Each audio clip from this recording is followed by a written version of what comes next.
Well, good afternoon, everyone, and welcome to our virtual Lunch and Learn today. My name is Steve Cannon. I'm your VP of Member Development.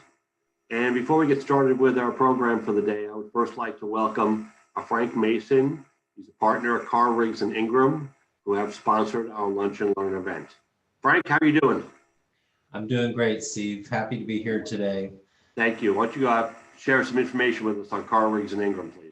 Sure. I actually just got off our annual meeting call, so I'm happy to be able to join everybody today. We are a very large firm. We have 66 offices that stretch from New Mexico east to the East Coast. And if you drew a line about halfway across the middle of the country, and south of that line would be where our footprint is. We are a full service firm, as many of your businesses are moving into the data analytics area. So is our practice. And if you have needs of that nature or dashboards or any type of management information you're looking for in providing to your leadership teams of your businesses, please reach out to us. We'd love to help you see what we could do to help you provide that information. Thank you. Thank you, Frank. We really appreciate you guys. Car Riggs and Ingrams has been sponsoring our professional development program, Lunch and Learn, for the past 3 years now. So we really appreciate your support for that. We're trying something different today. We've got a panel of experts today that will be joining us talking about scams and your business. Please welcome today Ms. Tori Day. She's the Information Security Officer at First Federal Bank. Cori Wells. She's the AML and Fraud Officer at First Federal Bank, and Wayne Cochran Jr., who is the Executive Vice President and Chief Information Officer at First Federal Bank. Each of them will be taking about 15 or 20 minutes to talk about their area of expertise on how they can, you guys can help protect yourselves from scams that are going on right now, especially during COVID. And we're going to start off with Ms. Tori Day. Tori, would you like to get started? Yes, thank you. Had to unmute myself. Give me 1 second. I'm going to share my screen.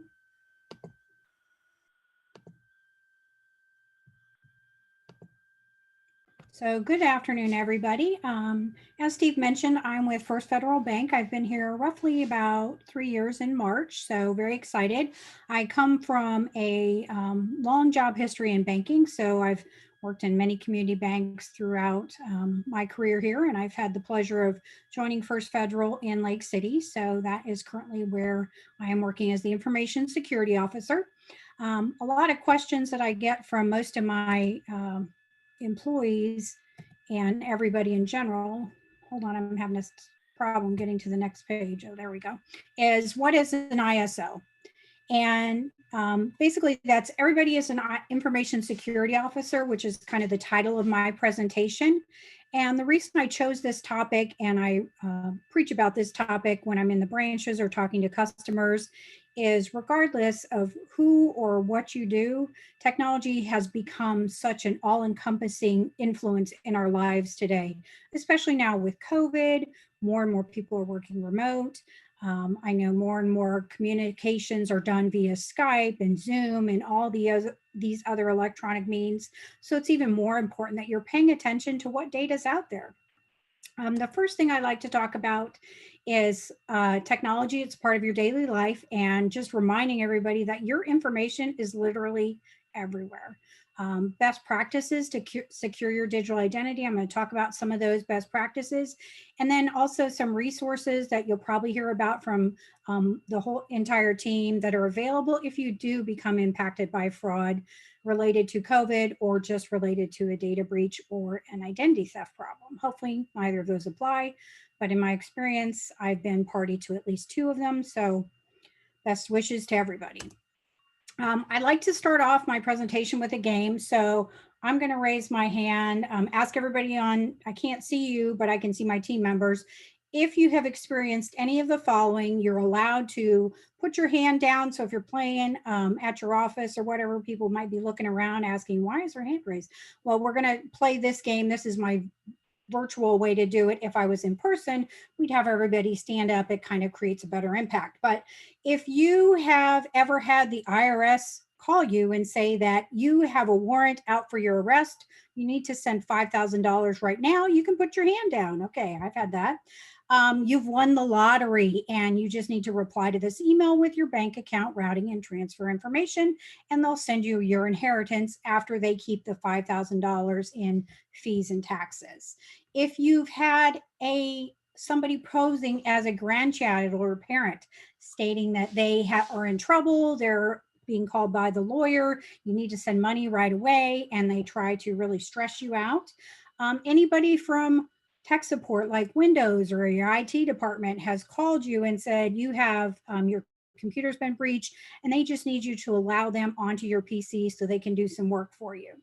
If you've had anybody from Netflix or Apple or your iCloud email you and say that, hey, guess what? I'm sorry, but your Netflix account is locked out, or PayPal, we've seen suspicious activity, so we're going to go ahead and lock your account out. If you've had any of those, go ahead and put your hand down. Now, was standing in front of you, I would venture a guess that most of you have all your hands down, because it's very rare that somebody in this day and age, unless maybe you're living in the mountains in Colorado and don't have a smartphone or a computer, have not experienced one or several of these items. So that's kind of why I get talking about it. Feel free to talk about this information with your family and teams as you're going about your business today. It's amazing how many things happen to us every day. And now with 2020, I think we just kind of all take it for granted. We're just waiting for the cats to take over the world or the aliens to land. At least that's kind of what I'm waiting for. All right. So some of the basic things that you can do to help protect your accounts and your information is using complex passwords. That's very important. And I know Wayne will agree with me that passwords or passphrases or biometrics help secure your devices. And sadly, I'm going to pick on my mom here. She's in her 70s. So I've been very vocal about trying to get her to put a passphrase or a passcode or a password on her phone, because she thinks that she doesn't need one. And I keep trying to explain to her, well, Mom, you have all this information on your phone, so please put a password on it. She finally acquiesced. And then as soon as she did it, she bought a new phone, and now she doesn't have a password. So we're going to have a conversation over Thanksgiving dinner about that. But that's one of the easiest ways to secure your telephone or your tablets. Always make sure you review those privacy and data sharing settings before agreeing to them, as well as the privacy disclosures. Now, I know many of us don't read those exciting 20-page documents, okay? But it's important, if you really want to know what they're going to do with your data or to your data, making sure you take the time to read those. Limit the amount of personal information that you post on social media. Now, I'm going to pick on some of my friends who are my Facebook friends. So most of those are previous colleagues or people I went to college with, etc. But a lot of them enjoy those little games that say, you know, do this survey and you'll score 100%. Only people who are smart can get 100. Or which villain are you in the Disney movies? And, you know, they'll post their little pictures that says, I'm Cruella de Vil. And I'm just thinking, oh my goodness, do you guys not realize that most of these games and surveys that are on social media, including Instagram and Facebook and Twitter, etc., are created to harvest your personal information? So I just notify everybody, and I know they're annoyed with me because I reach out to my friends personally and send them a little message saying, hey, you know, you might want to refrain from that. More than likely they're stealing your data. And a lot of them are like, oh, I had no idea. So I do try to remind people that that's a scam, that's fraud. On to the next topic. Another way to defend yourself is using antivirus software and keeping your devices updated. I know how important this is. I also know how lackadaisical we can get sometimes. So making sure on your smartphones that you're keeping those updated and you're running antivirus software on your computers, etc. Researching new contacts online. So my husband is a huge one who's always running around on the internet looking at all these cool new things that are happening. Like there's this magic shirt that you wear and, you know, it keeps you warm or keeps you cool and it, you know, helps you lose weight.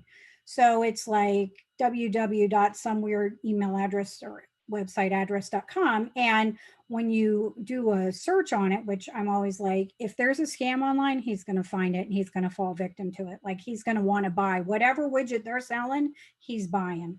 So I make sure I do a lot of searches and just remind him that if it looks too good to be true, it probably is. And just because it's on the internet or Facebook or Instagram or Twitter, LinkedIn even, does not mean that it's real or valid or not taking advantage of you. So just be wary, buyer beware, even now more so as those of us who come from a generation where your handshake is your word and your reputation is very important. These people on the internets, these internet pirates, I call them, like to take advantage of people's good nature and will steal information and money from you. So just be wary. And then if you're a manager or you run a family, always make sure you're requiring your team to use good information security practices. Now, most industries do have guidance on this, but if you don't, feel free to look over at some of the banking guidance. I know you're all excited to do that. If you can't go to sleep, I suggest the GLBA guidance, which is super exciting. But making sure that people aren't just throwing information away. You're not writing your passwords down. Come on, I know some people are still doing that. Just try not to do those things. Register for multi-factor authentication. I know Wayne's going to talk about this a little, so I'm not going to spend a lot of time on it, but multi-factor authentication is definitely better than single-factor authentication.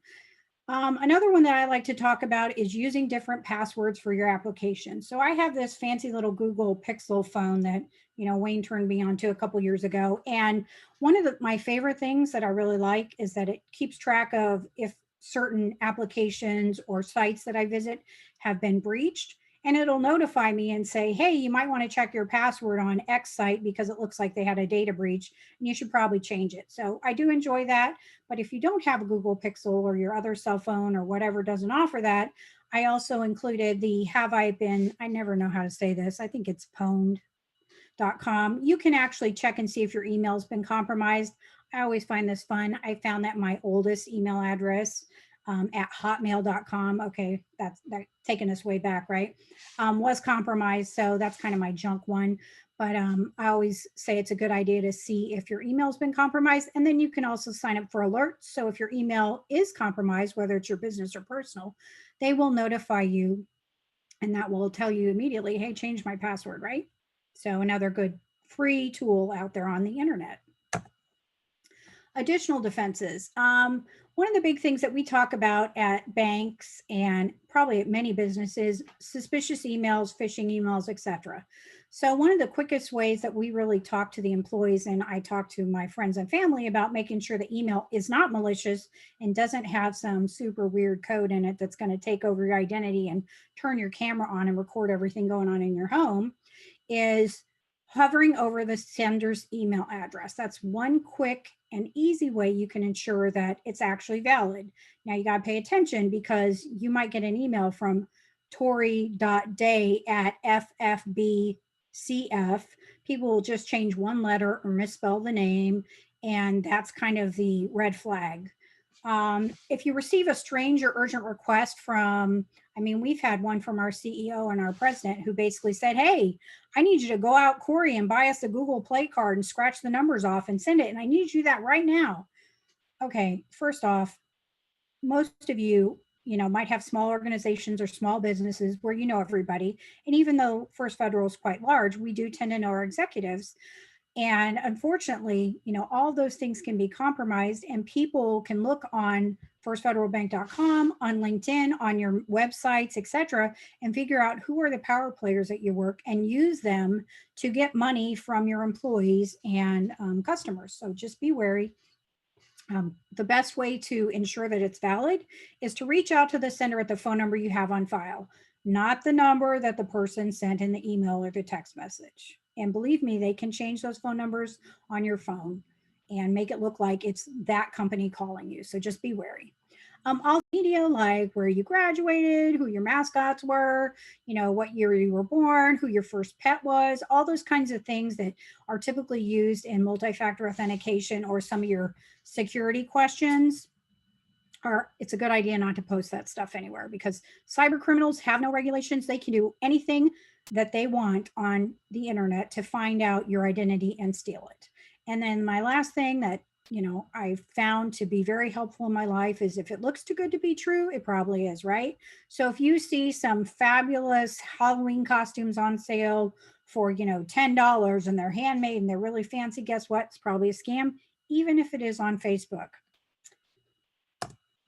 If you become a victim. Now, remember, cyber criminals use tactics to elicit emotional responses. So they are trying to freak you out. They want you to think that they have your grandkid, or that the IRS is coming to arrest you, or there's a warrant for your arrest. Now, I've been dealing with the IRS for way too long, and they will never come to your house, in my experience, unless maybe you're on some TV show or movie where they're taking all your stuff and taking you to jail, Wesley Snipes or something. But for most of us, they're not going to show up at your house with a warrant, right? So just remember that cyber criminals are trying to freak you out. And usually it works. You're having a bad day and all of a sudden it's Friday the 13th and now you have a warrant out for your arrest, and it's like they know and they call you and you freak out. And then you're like, wait a minute, the IRS would never call me, right? I can't even get through to them when I call them. So surely they're not going to call me. And then report all scams to proper authorities. The reason I say this is, it's embarrassing to admit that you've become a victim to a scam, but by reporting it, you could be saving Cori or myself or Steve or Frank from falling victim to a scam, because nobody's perfect. We all have bad days. And especially now with all the tumultuous changes going on in the world, there are going to be times when maybe you're not thinking clearly, and maybe you had an emotional, maybe you lost someone or business is bad, etc. So it's okay to admit that you fell victim. The proper thing to do, though, is make sure you're notifying the authorities, and I'll talk you through that.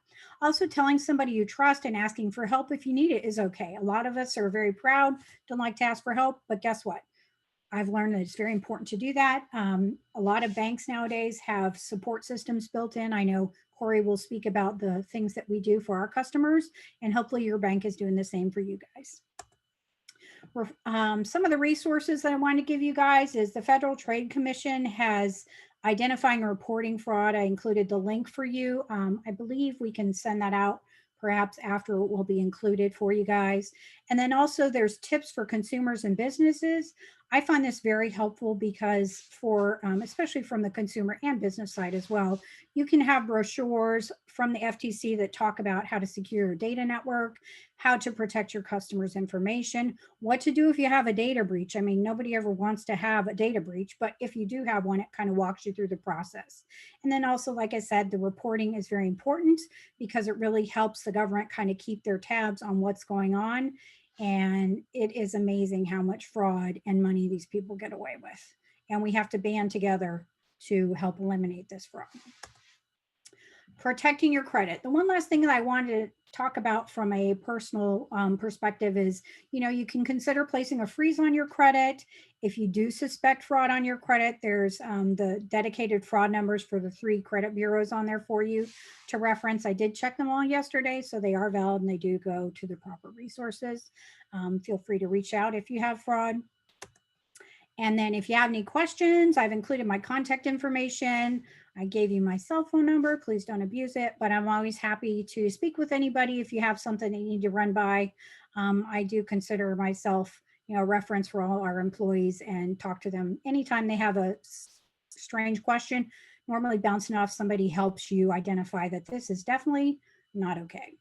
So with that, I just wanted to say thank you very much for your time and attention. And I am going to turn the speaker and camera over to Cori Wells. She's our Bank Secrecy Act officer. And thank you, Cori. All right, thanks, Tori. I'm going to share my screen.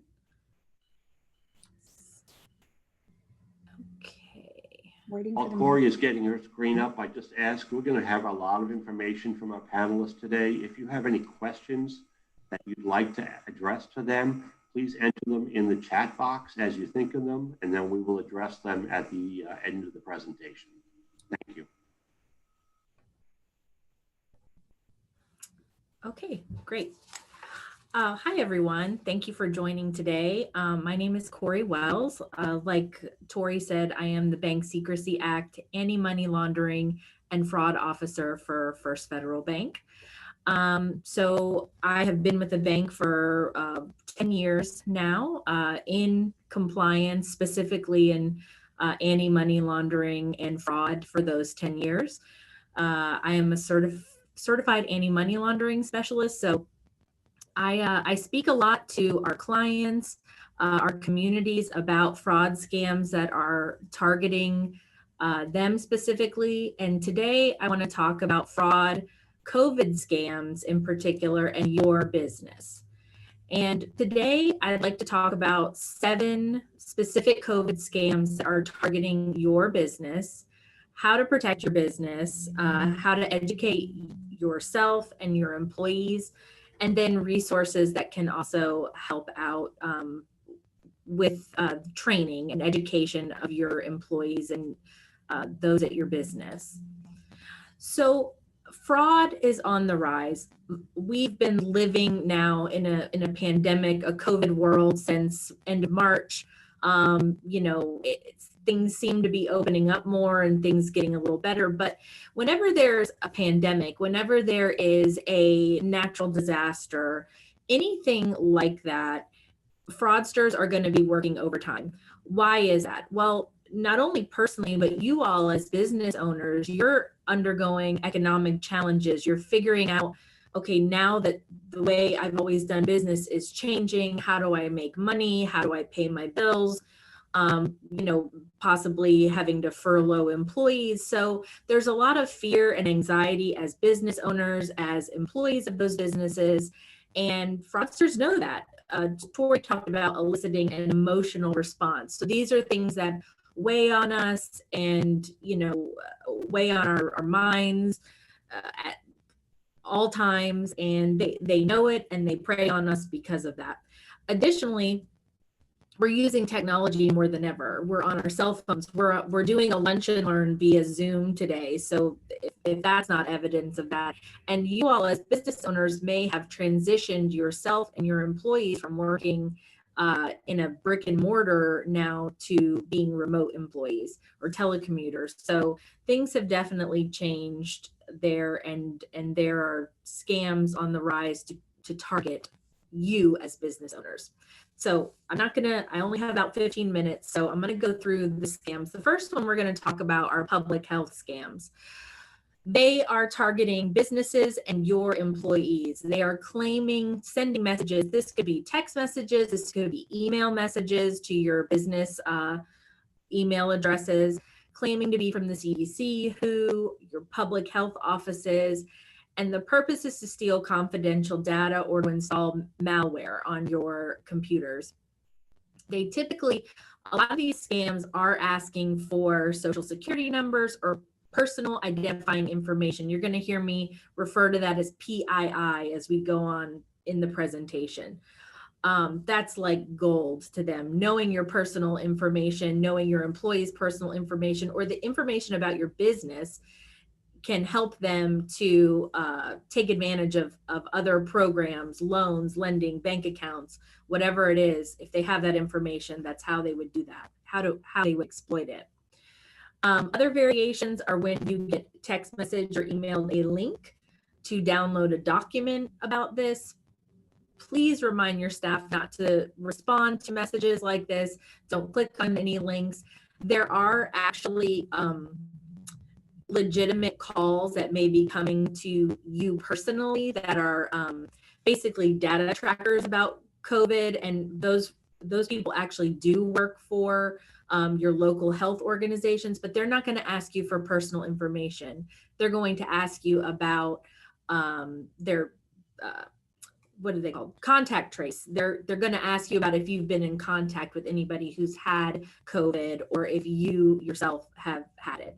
They're not going to ask you for any PII, and they're not going to ask you to pay them to get this information either. The second scam would be government check scams. Now, we know that there has been government assistance for small business owners through the SBA, the EIDL program, PPP, all of that, and you all may have benefited from that assistance. And there's a lot of talk about a lot of things, but talk that there will be more government assistance for small business owners. Fraudsters know this, and they're going to play on this. They will call or email you out of the blue claiming that there's money available from a government agency if you just make an upfront payment or provide personal information. Don't pay any upfront fees for government assistance, and don't give out your PII to an unsolicited email or call, and make sure that your employees know that as well. Another type of scam is the business email scam. These are also sometimes called CEO scams. I know Tori touched on these briefly in her presentation, but fraudsters are going to spoof somebody, you as the business owner, your email address, your phone number, and they're going to send that email to somebody within your organization and ask them to wire money, transfer funds, send gift cards, codes, etc. Now, this has happened at our institution. We have an executive assistant who received a spoofed email, who it looked very close to the email address of our CEO, and asking her to get Google gift cards for her and send him the numbers. You know, it's funny because a lot of people will be like, oh, that's a scam. But our CEO travels extensively. His executive assistant helps him a lot out with, personal, matters. So it took her picking up the phone and calling him. And he's like, no, I didn't send that to you, to know that was a scam, a business email scam. I could tell you many more stories here in my job of my clients who have fell victim to business email scams and wired out money or transferred or withdrawn cash. And it's unfortunate. But this pandemic specifically has led to a flurry of unusual financial transactions. I'm sure that you all as business owners can attest to this. They want expedited orders, canceled deals, refunds, etc. So that makes it easier for them to spoof and get more legitimate sounding emails out to employees. Telecommuting employees, where it used to be I could go next door to my boss's office, walk down the hall, check with them. Now you're going to need to use the phone, call them. It's not as easy. We're not as easily accessible in person as we were before. Please warn your staff about these scams. This is not just in COVID time. This is any time. This is one way that scammers can get. Typically, it's a larger loss to the client than some of the other scams that we're talking about. And please follow your policies and procedures. If you have a callback procedure when you receive emails, follow that procedure when you're getting requests via email. IT scams, a lot of these work like CEO scams, but this time the message comes from a member of your IT staff asking for a password or directing you, the recipient, to download software. And these might sound really legitimate. You might all be working from home, you're telecommuting, your IT team is probably swamped, whether that's outsourced or in-house. So they're already feeling the pressure because everybody is moving toward, technology solutions. They might call and say, hey, or email you, our meetings have been shifted to our new teleconferencing platform. Here's the link. Well, you want to pick up the phone and call somebody in your IT department and say, hey, is this really from you? Is this really legitimate? Before you click on that link and then possibly install malware into your company. The best defense, again, is warning your staff, designating a centralized contact for these type of requests. Supply scams. I am not a business owner, but I know that during the pandemic, I have had a lot of trouble getting things. We had to order appliances for our home, and it was very hard to get them during the pandemic. Businesses have been scrambling for supplies. There have been fake websites created to mimic legitimate suppliers' websites, or saying that they're a legitimate supplier of a certain thing that you're needing.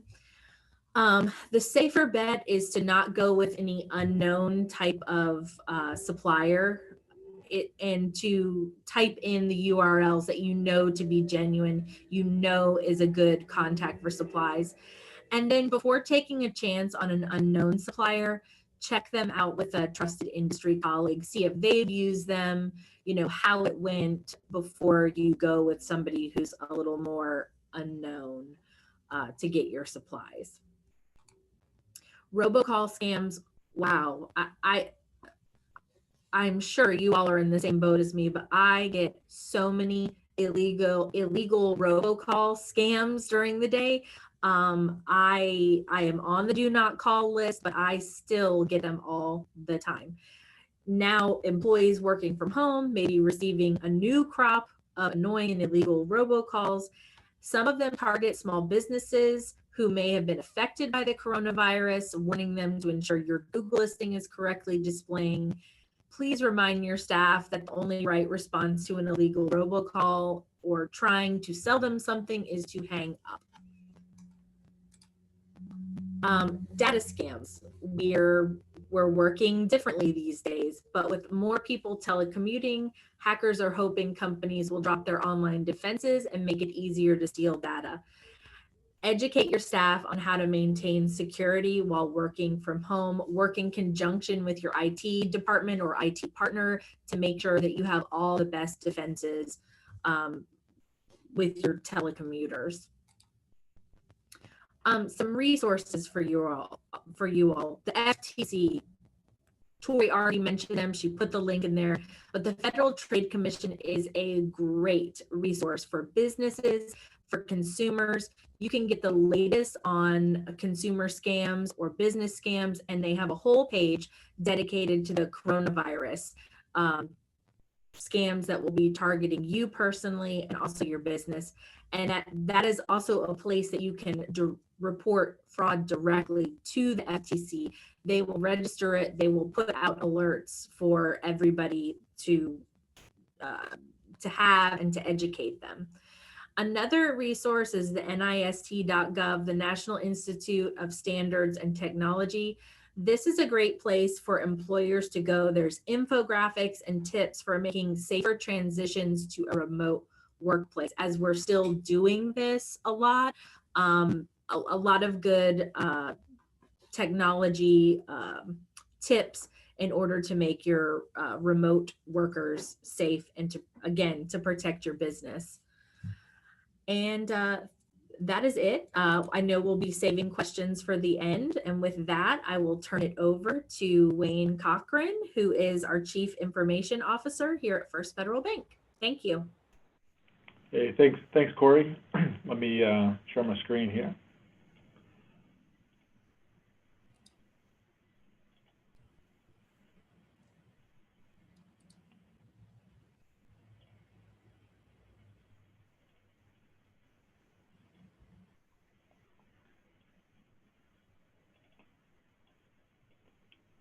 Alrighty, so I'm Wayne Cochran. I'm the Chief Information Officer for First Federal Bank. I've been doing this gig for about 22 years. I've been with First Federal Bank for 5.5 years. Basically, at the bank, what I do is lead the information technology strategy, sit on several committees around risk management and information security, and really just oversee all of that internally and externally. Today, we're going to talk about cybersecurity. I say it's a shared responsibility for businesses. You know, a lot of the laws that protect consumers when it comes to financial transactions, things like that, they don't really apply necessarily to businesses. So it's real important that you know, folks understand that and take precautions to protect themselves. So we're going to run through slide deck here. It'll be kind of high level, and we got a few minutes, but we'll have some time for Q&A near the end. So what is cybersecurity? We talk about cybersecurity. That's really, in this context, it's measures taken to protect a computer or a computer system from unauthorized access or attack. So cybersecurity is about the data on systems and the systems themselves. There's some simple security truths, I think, that we all need to keep in mind. That the first thing is you can never be 100% secure. You know, there's steps we can take to lower our risk profile, things we can do to be more secure, but we're never going to be 100% secure. And for small businesses, I think that's the most of our audience today, security is really about helping the business stay in business. You know, so it's important. A cyber attack is something that can really take you out of business from reputational and from a cost standpoint. Medium and large businesses, security is probably more about achieving business goals. So cybersecurity, think about cybersecurity bringing trust and business value. Cybersecurity is about safeguarding intellectual property, financial information, your reputation, and it's fundamental to your business strategy. Now, your clients will expect their data and their assets to be secure, and they expect the services you're offering to be available. The cybersecurity, it's not just about technology, it's about people and your processes. We'll talk about that a little more as we run through the presentation. Let's take a look at the threat landscape. So this is the threat landscape for cybersecurity, kind of at a high level, but you've got criminals, you've got insiders, hacktivists, and nation states. Now, not all cyber attacks are advanced nation states attacks or sophisticated hackers, although a lot of the media coverage will emphasize those type of attacks. Most cyber attacks are surprisingly simple, and they're usually financially motivated. So again, from the top level, let's take a look at this, understanding your threats, and proposing your top two security concerns may be malware and social engineering. If you had to focus on, it was two things I can take away from this, those would be my subjects. We'll run through them here. So malware. Malware is basically software that's designed to interfere with the computer's normal functioning. So malware is a word made up of two words, and it means malicious software. If I refer to the Verizon Data Breach Investigations Report 2020, that's free to download. You can go out and look at it. There's lots of reports out there. This one's interesting because it encompasses so much data, and it gives you an opportunity to look at things in a way that you probably wouldn't look at them. And when it talks about malware, it reports that about 17% of confirmed breaches involve some form of malware. And of those, 27% were specifically due to ransomware. You've probably heard of ransomware. It's newsworthy regularly. Ransomware is a malware that gets on your system. They'll encrypt your system, lock it down so you don't have access to your data.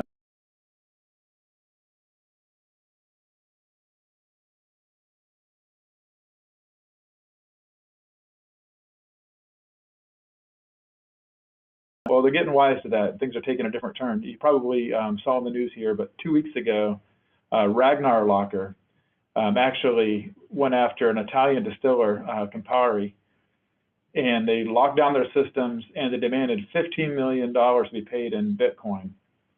Well, as they weren't getting the ransom, they actually took out a Facebook ad. They used a compromised Facebook account and to run Facebook ads to release sensitive data. They obtained 2 terabytes of sensitive data. And so you can see that it's evolving. And this stuff is like ransomware as a service. I've seen some reports, some studies that are done that there's 24 different ransomware as a service operations out there for people to take advantage of. So someone who's nefarious, you know, they can go out and they can pay for a ransomware as a service scheme, target whoever they want to target. You know, and these things are all but guaranteed to work. They're low cost, and they come back with a money back guarantee. So it's a business. Banking malware. So banking is, you know, my industry, and what I'm most familiar with. So I'd like to talk a little bit about banking malware and how that works. You know, like other malware, it's an infection, so it'll compromise the system. Banking malware typically will log your keystrokes, you know, trying to get passwords. But another interesting thing that most people don't seem to be aware of is that banking malware will also do web page injections. So what that is you get something on your system, a banking malware that does this, it'll actually take elements out of a web page on your device or put elements in fields, you know, looking for login credentials, credit card numbers like CVCs, PINs, tokens. And the goal of it is to obtain that information. So the bank wouldn't be aware if you had malware on a machine that was asking for those things, and often the consumer, the victim, is not aware. I'll talk a little bit more about how to protect from that stuff. How does it get on your machine? Social engineering, we're going to cover in a little bit, and malicious emails, which are often part of social engineering. Another interesting fact is Microsoft Office formats such as Word, PowerPoint, and Excel make up some of the most prevalent group of file extensions. You think those things may be safe, but because they're such commonplace, they're a common tool. So they also get on your machines through unsafe or bad security practices. Again, we'll go through some of those in this presentation.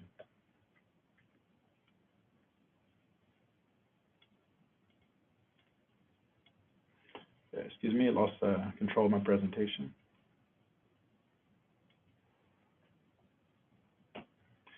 So what is social engineering? Social engineering in the context of security refers to a psychological manipulation of people to performing actions or divulging confidential information. So basically in social engineering, someone's going to prey on your trust to get you to do things that you typically wouldn't do, even if they're procedures at your business that say, don't do this, go through these certain steps. Try to get you to trust them, and so you'll do things you wouldn't normally do. And according to Verizon's 2020 Data Breach Investigations Report, social engineering continues to lead threat actions in data breaches. So types of social engineering, there's several structures. We're going to touch on 3 of them here I think you should be well aware of. Shoulder surfing, baiting, and phishing. Now, shoulder surfing, in today's day and age, we all have email and technology on our phone, and we're out and about it. You know, think if you're, you know, a counter service, you know, a restaurant, you're standing in line, or you're checking out a grocery store.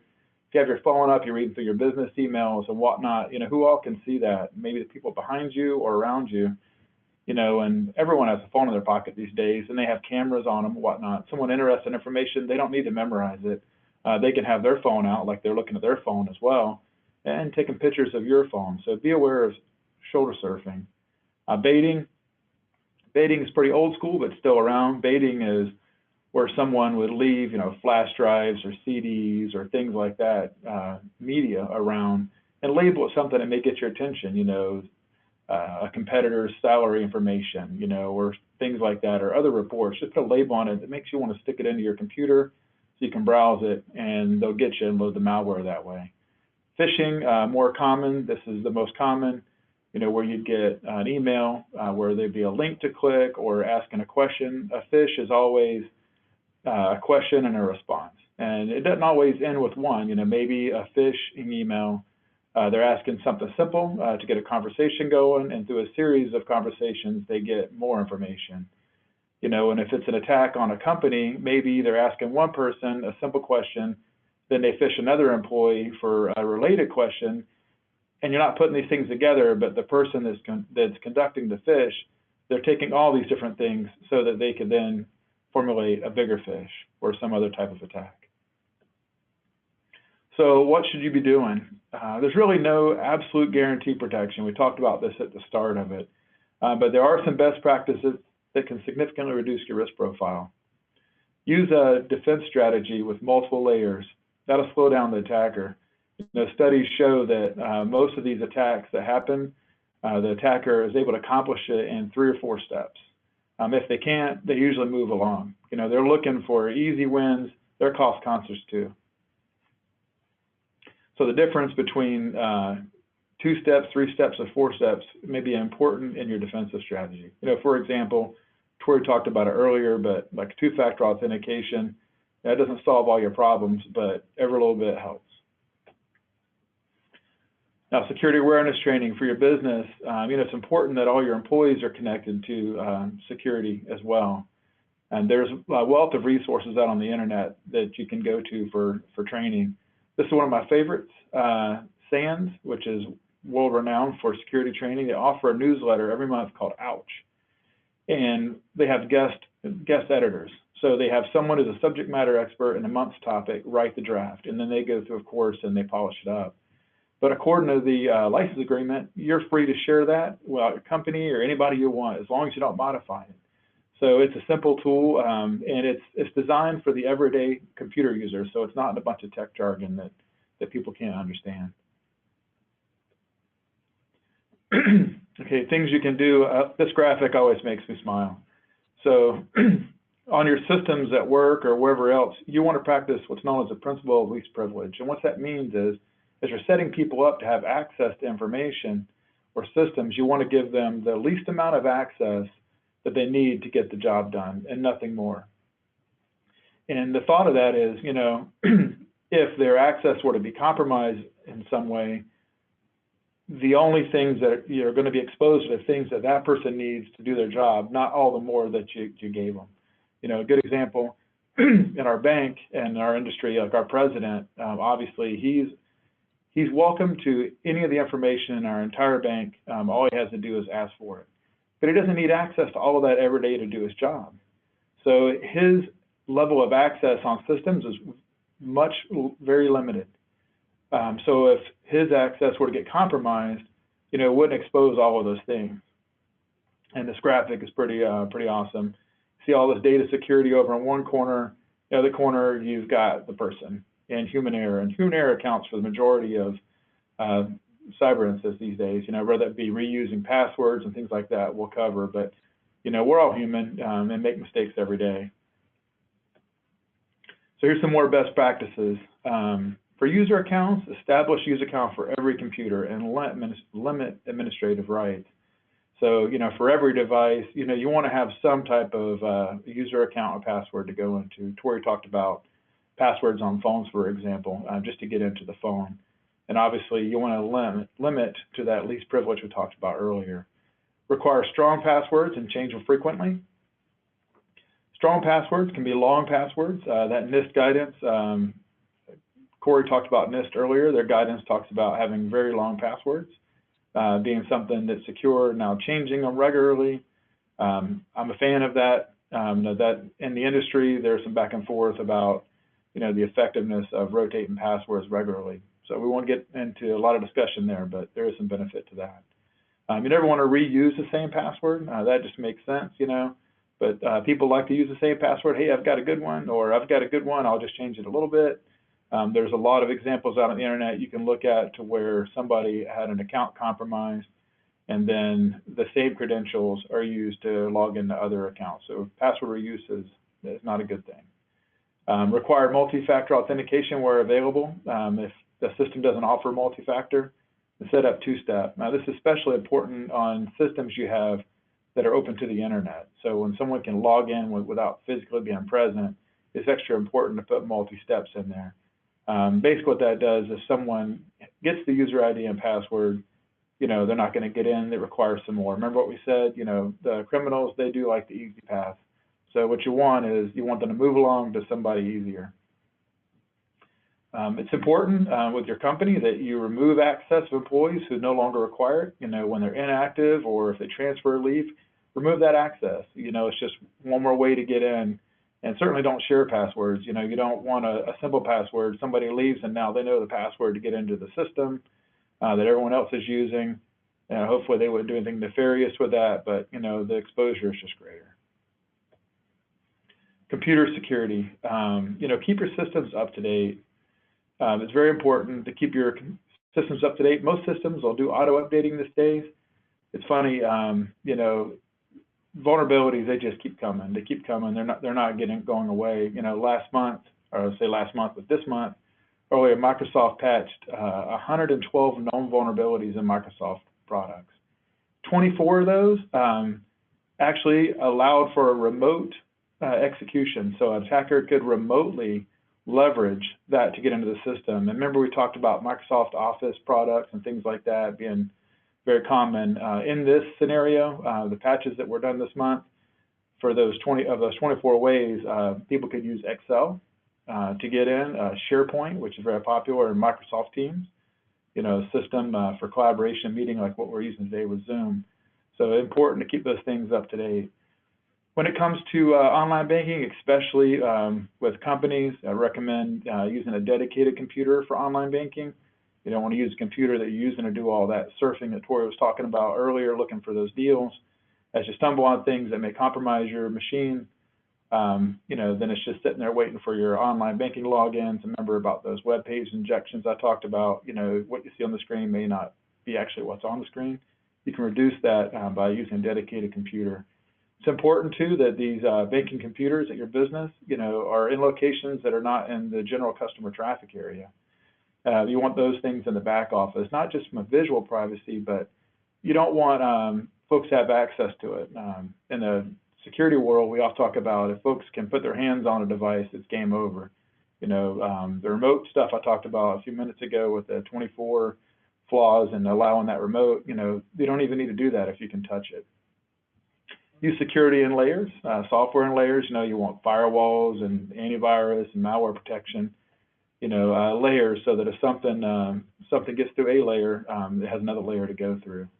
Backups are important. It gets really difficult. Larger your company is to keep stuff backed up and backup strategies, but very important. Try to keep current backups. When it comes to your bank accounts, try to practice dual control where possible. One person may initiate a transaction, another person approves it. That's going to limit some of your risk there. Account reconciliation, very important. Back in the day, we used to have to wait for a bank statement to come out. Then hopefully we looked at it, didn't too busy, and 2 months didn't go by. Oh, wait a minute, what are these transactions? Not today's world. Today's world, we got instant access to these accounts. You can set up alerts for different things. So it's important, stay on top of that, get in front of things early. And if you're banking with First Federal Bank, take full advantages of these things that are offered. Our eCorp services, there's a lot of things you can do to take a look at your account. And certainly, right away, as I mentioned, if you notice something suspicious, report it. So for your business, having a plan is critical. You need to have a contingency plan. What are you going to do if something goes wrong? You don't want to wait until something goes wrong and you're upset, you're frustrated, to be trying to figure out what you're going to do to address the issue. Know who to call, have the numbers. You get your IT people. Hopefully you have security professionals.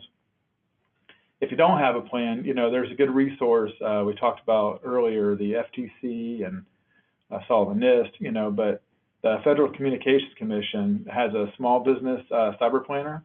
You can go to fcc.gov/cyber planner. And if you do that, you can just check the things you want, email security. I'm worried about incident response. Check all the things you want, and then just hit generate. It'll generate a plan for you for your small business. You don't have to log in. You don't have to give them your email address. Really cool tool, and it put a lot of things in front of you that you may not be thinking about.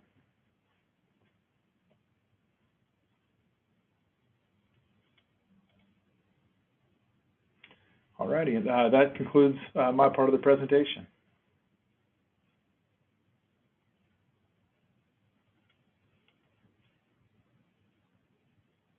I'll turn it back over to the moderator. It's Atticus. Hey, first of all, thank you all so much for the really amazing presentation. I think you all did a really great job, and I found it very insightful. We do have one question from Taylor, and that is, what is the most effective tool to prevent these scams? I'll open that up to anyone who wants to answer it. I would say that the cheapest and most effective way to prevent these scams is training and education. I think my colleagues would agree there. I go back to the cartoon that Wayne presented, which is funny, but it's also so true that you can have the most amazing technology ever, but it's the end user, it's the person that is the one that's going to potentially let something creep in. So again, education and training, whether you use a third party to do that, whether you go and use the resources that we've provided today, we've got a lot of those, so you can do it yourself. And I know here at First Federal, we have training that we are required to do by a certain date. And if we don't, Wayne and Tori, you're laughing, because we get our paycheck docked if we don't have that training done. That's how serious it is, and that's how serious Wayne and Tori are about making sure that we take our information security training.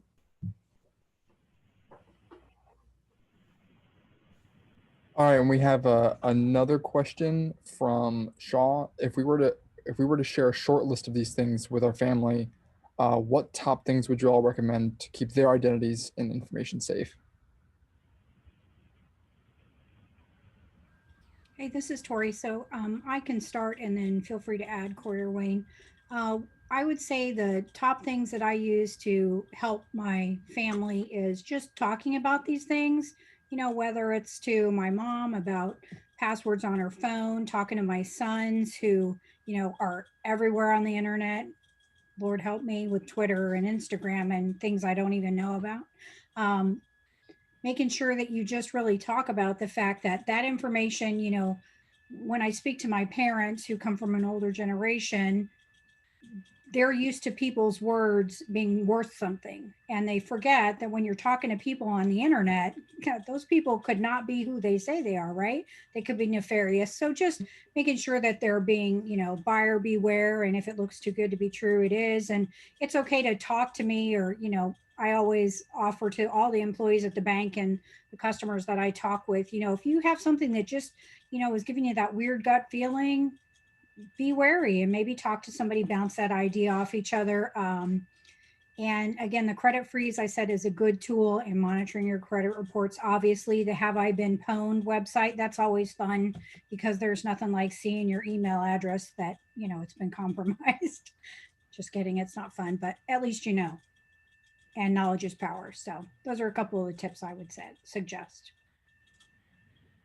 My top, oh, I'm sorry, Wayne, go ahead. No, you're fine. I was just going to say everything Tori said is spot on. I think it comes down to protecting your identity and information, keeping that stuff safe is really just try not to put it out there, any more than you have to. Sometimes you have to. You apply for a credit, you got to give them information, right? So sometimes you have to, but when you don't have to, like those Facebook questions, things that Tori were talking about earlier, just don't. I mean, it may seem like fun, but is it worth it? That risk versus a reward, is the fun worth it? Probably not. So I think that's the simplest thing. And then the passwords, don't reuse your passwords, and always opt into those extra steps. Do you want them to send you a message or a phone call or something every time you log in? It sure sounds inconvenient, doesn't it? But what if someone got a hold of that password? Would that convenience be worth it, or would that extra hassle, be worth it?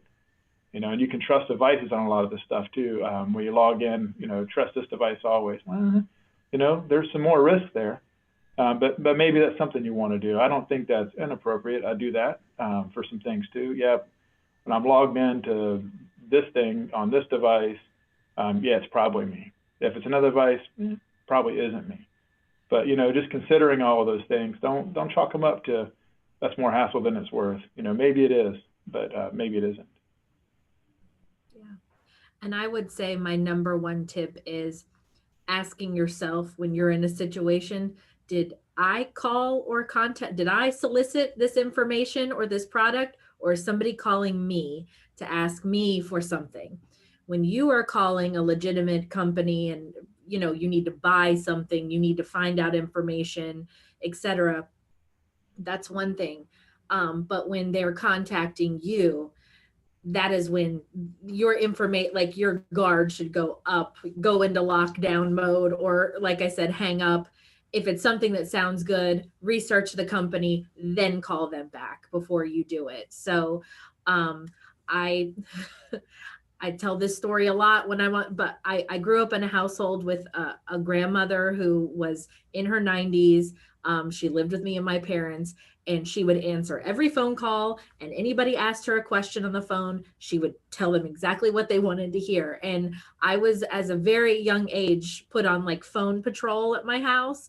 But that's the thing, we had to tell her over and over. It's like, they're calling you. You don't have to answer their questions. And, it's learning those skills. These fraudsters, they adapt over time to whatever the technology was. Back then in the early 90s, they were calling on the phone. Now we're living in the age of the internet and smartphones, so it's different. But if you haven't initiated it, don't give your information out. there's a case too, as Tori talks about, or Cori talks about, the technology we use today. You could look this up. There was a case where someone received a video call, and the face was the person that they knew, and the voice was the voice that they also knew, but it was not the person that they knew. Because your voices, your face, all this stuff is out there today, and with AI, it can be recreated. In this case, the person ended up calling that person in it and ended up finding out that it was not them. It was what they call a deep fake. So yeah, you can only trust so much. Like Tori said, if it doesn't seem right, question it.